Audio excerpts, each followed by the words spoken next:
개장 전 76분 오늘장을 움직일 이슈들 짚어보겠습니다. 먼저 어제 시장 특징 헤드라인 통해서 정리를 해볼까요?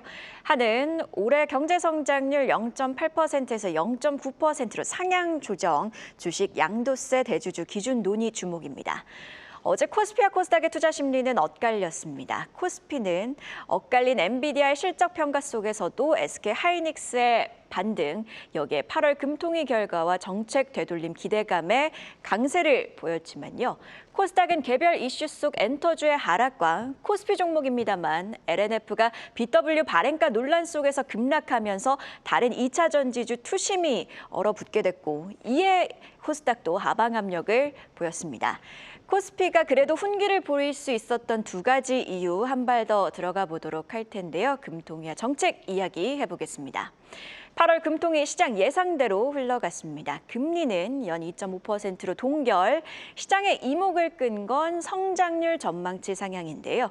한국은행 올해 들어 한국의 경제 성장률 전망을 이렇게 보시듯이 하향 조정해 왔습니다. 지난 5월에는요, 연 0.8% 성장까지로 낮췄는데요. 이번에 0.8%에서 0.9%로 1%포인트가량 올려잡았습니다. 2차 추경에 대한 부분을 반영하면서 이렇게 상향 조정을 한 건데요. 물론 아직 경기 하방 리스크, 특히 건설 경기 부진에 대한 우려와 함께 잠재 성장률을 밑도는 수준이라는 점에서는 크게 안도할 부분은 아닙니다만 시장은 성장률 전망이 바닥은 찍었다는 맥락에서 다행이라고 생각했고요. 이는 투자 심리에도 일부 긍정적인 영향을 미쳤습니다. 자, 그리고 결정적으로 시장에서 화제가 된 건 정책 이슈입니다. 아직도 결론이 나지 않은 세제 개편안, 특히 대주주 양도세 이슈와 관련해서요. 어제 오전 더불어민주당 이소영 의원은 9월 후반으로 넘어가면 대주주 기준을 50억 원으로 유지하는 결정을 하더라도 별로 환영을 받지는 못할 것이라고 했고요. 9월 초에는 조속히 결단을 내려야 한다고 봤습니다. 자, 이런 발언과 함께 한미 정상회담 국면을 넘었기에 이제는 정부가 정책에 초점을 맞추며 곧 결론이 날 거란 기대감이 장중에 형성됐고요. 이에 며칠 전 뉴스이며 이미 모닝브리핑 강조를 해드린 뉴스기도 합니다만 더 센 상법 개정안 그 다음, 즉 자사주 소각 의무화가 핵심인 3차 상법 개정안이 9월 정기국회에서 통과될 거란 전망도 부각을 받았습니다. 개별 기업단에서는 어제 LG가 2,500억 원 규모의 자사주 소각을 결정하기도 했죠. 이렇듯 기업들이 3차 상법 개정안을 앞두고 자사주 소각을 늘리고 있는데 벌써 어제까지 214개 기업이 소각을 결정하면서 작년의 소각 공식 건수를 무려 16%나 웃돌고 있습니다. 참 답답한 장세가 계속되고 있죠. 지수는 제자리 걸음에 박스권입니다. 박스권의 이유 아시다시피 세제 개편 실망감 때문이죠. 신한투자증권 9월 해당 정책 불확실성이 해소될 전망인 가운데 대주주 양도세 기준이 시장 우호적으로 바뀔 기대감이 커진다면 연초 이후 가장 많이 오르고 개인 투자자 위주의 수급이 지속됐던 주도주 금융, 방산, 기계, 반도체, 소프트웨어가 재부각될 수 있다고도 했습니다. 어제 반응이 일부 미리 나오긴 했습니다만 계속해서 정책 관련 뉴스 주목해보며 이 주도주들이 즉 복귀할 수 있을지까지도 함께 체크해보시죠. 자, 그래서 오늘의 시선을 오늘장으로 좀 맞춰보도록 하겠습니다. 오늘장 마켓 무버브도 확인을 해보면요. 어제에 이어 오늘도 엔비디아의 실적이 분위기 형성에 영향을 줄 것으로 보입니다. 엔비디아 실적 발표 이후 월가 분석들이 좀 속속 나오고 있는데요. 낙관론과 신중론, 이 둘 중 낙관론에 힘이 실리고 있습니다. 물론 HSBC는요. 단기적인 실적 상향 촉매는 제한적이라며 보유 의견과 목표가 $200를 유지했지만 어제 실적에서 고개를 갸웃거리게 만든 중국 매출을 두고 뱅크 오브 아메리카는 중국 외 지역의 강한 상승세가 지정학적 역풍을 충분히 상쇄할 수 있다고 봤고요. 이에 목표가를 $235로 상향 조정했죠. 미즈호도 마찬가지로 중국 영향은 미미하다고 봤고요. 모간 스탠리는 여전히 수요는 강하다며 공급 부족 속에서 고객들은 아직도 3년 전 호퍼 모델을 구매 중이라고 강조를 했습니다. 낙관론, 어제 실적 발표 이후 하락한 AI 우등생, 그러니까 어제의 하락은 AI 우등생이라 잣대가 엄격했구나 이런 수준으로 좀 해석이 되면서 엔비디아는 하락해도 간밤 미국 반도체 지수는 상승, 여기에 계속해서 강조를 해드리고 있는 것처럼 S&P 500 지수는 사상 최고치를 경신했죠. 젠슨항 엔비디아 CEO 팍스와의 인터뷰에서 성능을 저하시킨 블랙홀 반도체 중국 수출과 관련해 정부와의 논의를 시작하고 있다는 점을 언급했습니다. 시간은 걸릴 것이라고도 했는데 우리 반도체 투톱에도 영향을 줄 수 있는 뉴스인 만큼 엔비디아 중국 변수는 중기적으로 함께 주시해 보시죠. 다시 큰 그림으로 돌아와서요. 엔비디아 낙관론 속 야간 선물은 0.42% 상승, 즉 우리 시장 출발 그림도 다소 긍정적입니다. 다만 이 뉴스가 지수 전체 강한 모멘텀이 되어줄 만큼은 아니라는 점 참고해 보시길 바라고요. 그러니까 오늘도 종목 자세가 지속될 가능성이 있다는 점은 주의하셔야겠습니다. 그럼 어제 애프터마켓 특징주는 안혜수 캐스터와 함께 체크해 볼까요? 애프터마켓 마감 현황 체크해 보시죠. 국내 증시의 저평가를 해소하기 위한 자사주 의무 소각을 골자로 하는 3차 상법 개정안이 다음 달 정기국회 통과를 목전에 두고 증권과 지주사 종목들이 급등했습니다. 코오롱은 저PBR 종목으로 꼽히며 가장 많은 상승세 보여주며 3% 상승했고요. 또 코오롱 글로벌도 동반 상승한 데 이어서 영풍과 롯데지주처럼 이 3가지 자기 주식 전량을 소각할 계획 중인 기업들이 상승폭을 키웠습니다. 특히 롯데는 50대 그룹 중 자사주 비중이 가장 높은 기업인데요. 상승폭을 확대하는 모습 특징적이었고요. 또 미국의 기준금리 인하 기대까지 더해지면서 증권주들도 상승세 더했습니다. 대신증권과 신영증권 모두 강세 보였습니다. 코스닥 시장에선 로봇주들의 하락세가 두드러졌습니다. 일단 로보티즈가 9%로 낙폭이 가장 깊었습니다. 1,000억 원 규모의 주주 배정 유상증자 계획을 공시하자 하락했습니다. 자세한 공시 내용은 특징주 코너에서 체크해 보도록 하고요. 하이젠 R&M도 2% 약세, 또 모터링크를 비롯한 RS 오토메이션 등 이 로봇 관련주들이 하락하는 모습 특징적이었습니다. 최근에 로봇주의 공매도 거래 대금이 폭증하면서 반락 우려가 나오고 있는데요. 오늘장 로봇주들의 움직임도 유심히 체크해 보셔야겠습니다. 그럼 특징주 체크해 보도록 하겠습니다. 코오롱은 정책 기대와 자사주 소각 가능성이 맞물리면서 저평가 해소와 주주 가치 재평가라는 강력한 투자 모멘텀을 형성하고 있습니다. 2025년 3월 기준 코오롱의 PBR은 0.33배로 여전히 낮은 수준인데요. 이 상법 3차 개정안에서 자사주 소각 의무화가 논의되면서 주가 상승과 밸류업 요인으로 작용할 전망입니다. 실제로 자사주가 소각되면 유통 주식 수가 줄어들어서 EPS가 상승하게 되고 이는 곧 리레이팅 효과로 이어질 수 있을 거라는 전망 나오고 있습니다. LG전자가 2대 주주로 있는 로보티즈, 이번 주 시작과 동시에 최고가를 새로 쓰며 강세를 이어가다가 어제 저녁엔 약 1,000억 원 규모의 주주 배정 유상증자에 나선다고 공시했습니다. 최근 노랑봉투법 통과 이후 로봇 업종 주가가 급등한 흐름 속에서 자금 조달에 유리한 시점이라고 판단한 것으로 해석됩니다. 로보티즈는 정규장 마감 후에 유상증자 계획을 공시했고요. 신주 135만여 주를 기존 주주에게 우선 배정하고 실권주가 발생하면 일반 투자자 대상 공모 청약으로 진행할 예정입니다. 한편 노란봉투법 통과로 로봇주가 테마 상승세를 보였지만 동시에 공매도 거래 대금도 급증했습니다.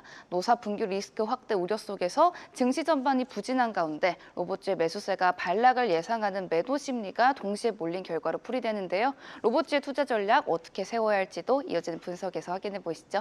지금까지 애프터마켓 이야기 전해드렸습니다. 애프터마켓 특징주 안혜수 캐스터와 함께 확인해봤고요. 증시 모닝 브리핑 오늘은 입사인베스트먼트 손창현 팀장과 이야기 이어가도록 하겠습니다. 자, 팀장님 먼저 지금 코오롱의 이야기를 해야 할 것 같은데요. 더 센 상법 개정안 그 통과 이후 3차 상법 개정안에 대한 기대감이 커지고 있는 상황. 추가 상승 여력은 얼마나 남았다고 보고 계실까요? 제가 봤을 때는 이게 9월에 어느 정도 통과가 되는지가 관건일 것 같긴 하지만 좀 추가적으로 좀 이어질 가능성이 높을 것 같습니다. 일단 코오롱이 아시다시피 현금성 자산이 5천억이 넘는 2분기 기준으로 봤을 때 그렇기 때문에 아마도 이 뭐 주주 배당이라든지 그리고 자사주 소각 관련된 부분을 먼저 진행을 할 가능성이 높을 것 같아요.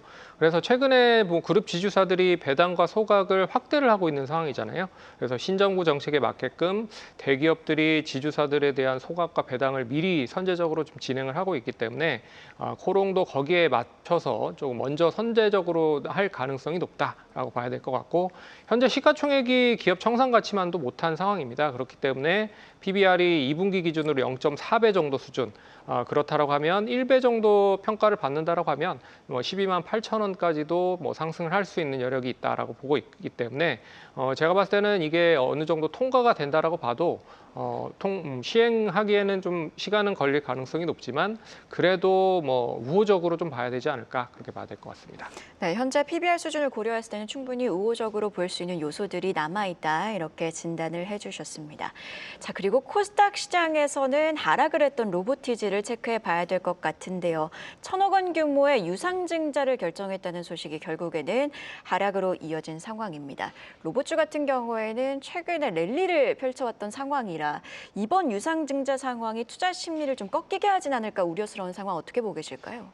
제가 봤을 때는 뭐 단기적으로 좀 가능은 하지만 뭐 중장기적으로 아직 로봇 관련된 사업 자체가 시작이 되지 않은 상황입니다. 그런 점에서 좀 관심 있게 보셔야 될 것 같고요. 그리고 로보티즈는 왜 유상증자를 지금 시점에서 했느냐를 살펴보면 결과적으로 이제 주가가 많이 올랐기 때문이다라고 볼 수가 있을 것 같습니다. 뭐 연초에만 했어도 2만 원대 주가였기 때문에 500만 주 이상을 이제 1,000억을 발행을 하기 위해서는 했다라고 좀 보고 있고요. 이 발행 가격을 보면 7만 4천 원 수준이기 때문에 134만 주로 상당히 적게 상장을 할 수 있는 요건을 만들어놨다라고 볼 수 있을 것 같고, 그리고 이제 대규모 투자를 좀 진행을 할 가능성이 높을 것 같아요. 이 증자 목적을 보면 시설 자금이 600억, 그리고 운영 자금이 400억인데 2분기 재무제표를 보시면 현금성 자산이 360억 정도가 있는 상황임에도 불구하고 대규모 투자가 필요해서 결국엔 유상증자를 한 게 아닌가라고 생각이 들고요.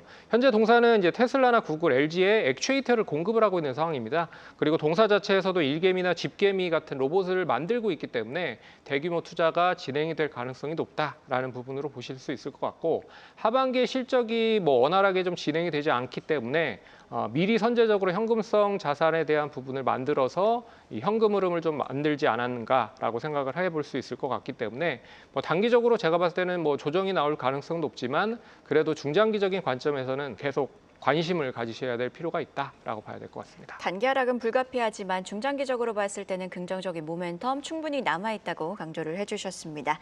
이번에는요, 전일장 핫했던 섹터에서 이슈 찾아보는 시간이죠. 이슈픽 심수영 캐스터가 준비했습니다.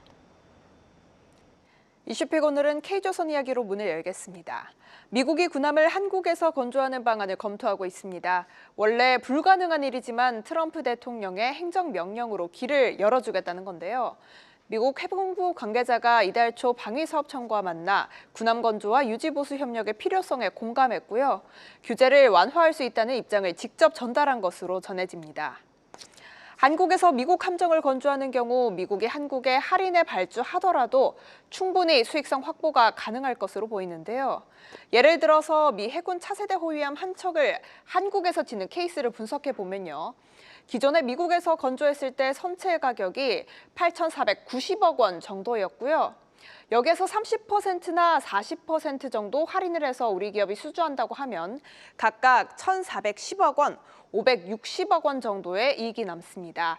이는 이익률로만 따지면 24%와 11% 수준입니다.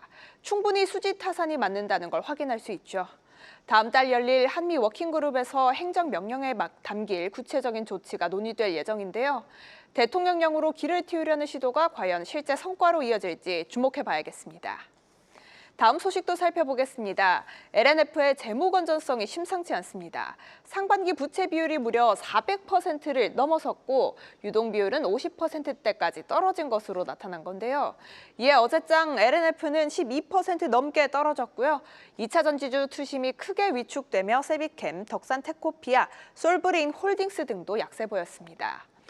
물론 회사 측은 교환사채, 이른바 EB가 부채로 잡히면서 수치가 높아졌다고 설명합니다. 하지만 수익성 악화 속의 부채 비율이 단기간에 급등했다는 점, 이것만으로도 재무 부담이라는 꼬리표를 피하긴 어렵습니다. 실제로 금융감독원 공시에 따르면 부채 비율은 지난해 말 287%에서 올 상반기 461%로 치솟았고요. CB와 EB를 빼더라도 여전히 378%로 높은 수준을 기록했습니다.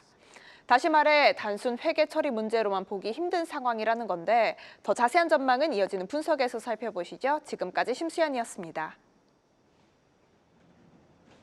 네, 이슈픽 분석까지 함께 확인해 보도록 하겠습니다. 미국이 자국의 군함을 한국에서 건조하는 방안을 검토 중인 것으로 알려졌습니다. 사실은 이게 안보상 가능하지 않은 이슈인데 이걸 행정명령으로 검토를 하겠다는 건 그만큼 한국의 건조 능력이 필요하다 이렇게 읽혀지는 것 같기도 하는데요. 주요 배경 좀 꼽아보면서 수혜가 예상되는 종목도 선별해 볼까요? 일단 미국 선박을 만드는 신규 건조 대수가 상당히 많이 저조하게 지금 나타나고 있는 상황입니다. 이게 뭐 16년에 5척 수주를 했고요.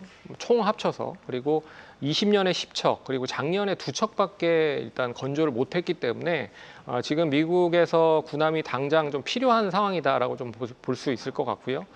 그래서 이제 국내에서 군함을 각 블록으로 생산을 해서 미국에 최종 조립하는 방식으로 한다라고 하면 조금 더 기간을 단축시킬 수 있다라고 좀 보고 있는 상황이고, 그리고 이제 중국과의 이제 미국과 해군력을 좀 비교를 해보면 결과적으로 23년 기준에 해군이 중국에 332척이었고 미국이 291척입니다. 그러니까 결과적으로 이미 이 군함 관련된 대수에서는 미국이 이제 중국보다 좀 떨어지는 그런 상황이다라고 보는 거죠. 그래서 이 함정 연령도 마찬가지로 평균 함정 연령이 중국이 14년인데 반해서 미국이 24년입니다. 그렇기 때문에 10년이 더 높다라고 하는 걸 감안을 해보면 미국이 중국보다 군함 함령 관련돼서 압도적이지 못하다. 그렇기 때문에 당연히 군함에 대한 선박을 빠르게 만들 수 있는 수주가 좀 필요하다라고 하는 부분에서 국내 기업들 당연히 수주를 받을 가능성이 높을 것 같고요.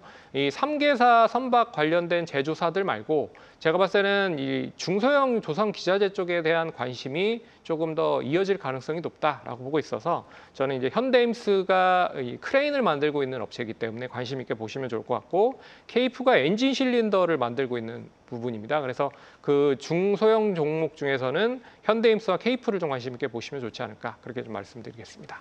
네, 조선주 이슈 체크 함께 해봤고요.